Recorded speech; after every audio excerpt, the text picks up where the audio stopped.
Hi, I'm Andy Hudson, and as you probably already know, I'm running for Media Officer. My main policy at the moment is that I want to better represent all the clubs and societies that we have at the Students' Union.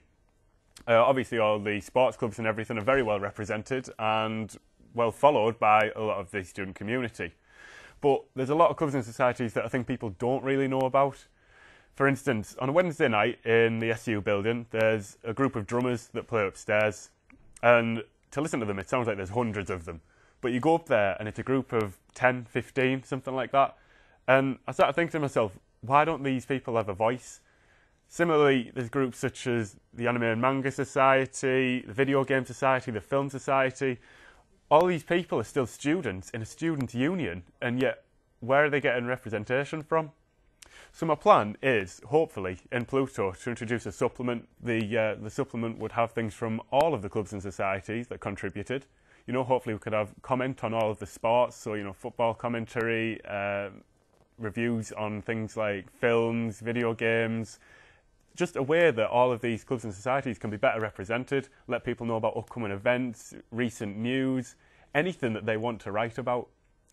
Alright, so that's my main policy. Another one of my policies is that I want to better integrate international students into SU Media. I'm not going to sit here and pretend that I know all the statistics of how many international students are actually at UCLan, but you only need to walk around to know that that's the case, that there is a lot of people here that aren't English speaking. So what I'm proposing to do is to hopefully break down some language barriers. With Pluto in particular, it would be nice to be able to try an online version that is written in Chinese or any other language that it might require. Similarly with Pluto, I'd like to try something with that, and maybe even on frequency have an afternoon or maybe a late night where it was exclusively for international students. If possible, it'd be nice to move further with that, and with Pluto produce a print copy that is printed in Chinese or again in any other language that's required. So that's another one of my policies. I just want to address the issue of PSTV. It's one of my major policies, and it's one which people quite rightly want to know about. The problem so far with PSTV is that people haven't been forthcoming in volunteering for it. Where it's easy for people to go up to Pluto or Frequency and say, give me a show, put my article in the paper. It's not really the case with PSTV. It all needs to be facilitated very carefully.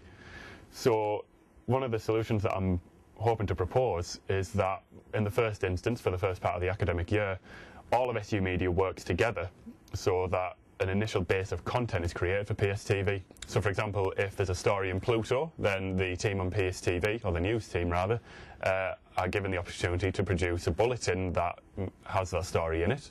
Or if there's a story in PR1, or a feature rather, then a TV-based feature can be made for that as well.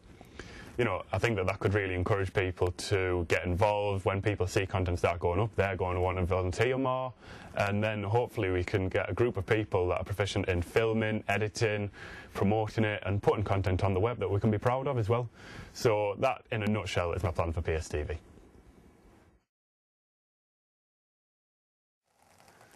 Something that I kind of wanted to talk about, and which has taken a bit of deliberation actually, for the want of not wanting to cause any upset, I suppose, is some of the accusations that SU Media volunteers have been faced with. I totally disagree with the accusation that it's elitism. The first day I walked into Frequency and I said, can I get involved? I was invited to come back half an hour later to be on air. The first person on air that year, actually. Within the hour, loads of volunteers had come in wanting to try out for the first time on radio, and they were welcomed with open arms. It's been that way since my first year, and I've never known anyone get turned away. I think that maybe what people are forgetting is that it takes the drive to go into those offices and say, I want to help out, you know, and showing that you're willing. This isn't an attack on anyone or anything like that. I'm just trying to say that, you know, the people at SU Media put in an extraordinary amount of work, and I know I personally have put in hours and hours in a Frequency in the hope that it can get better. And I would really not recommend that people hold a grudge against SU Media volunteers. You know, they don't deserve that, and they've worked too hard for that to have that against them.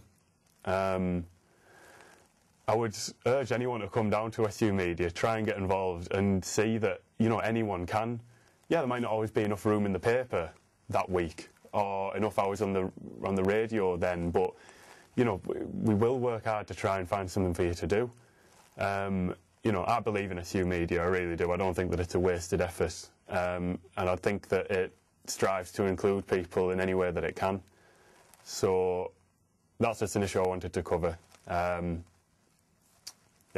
that's it.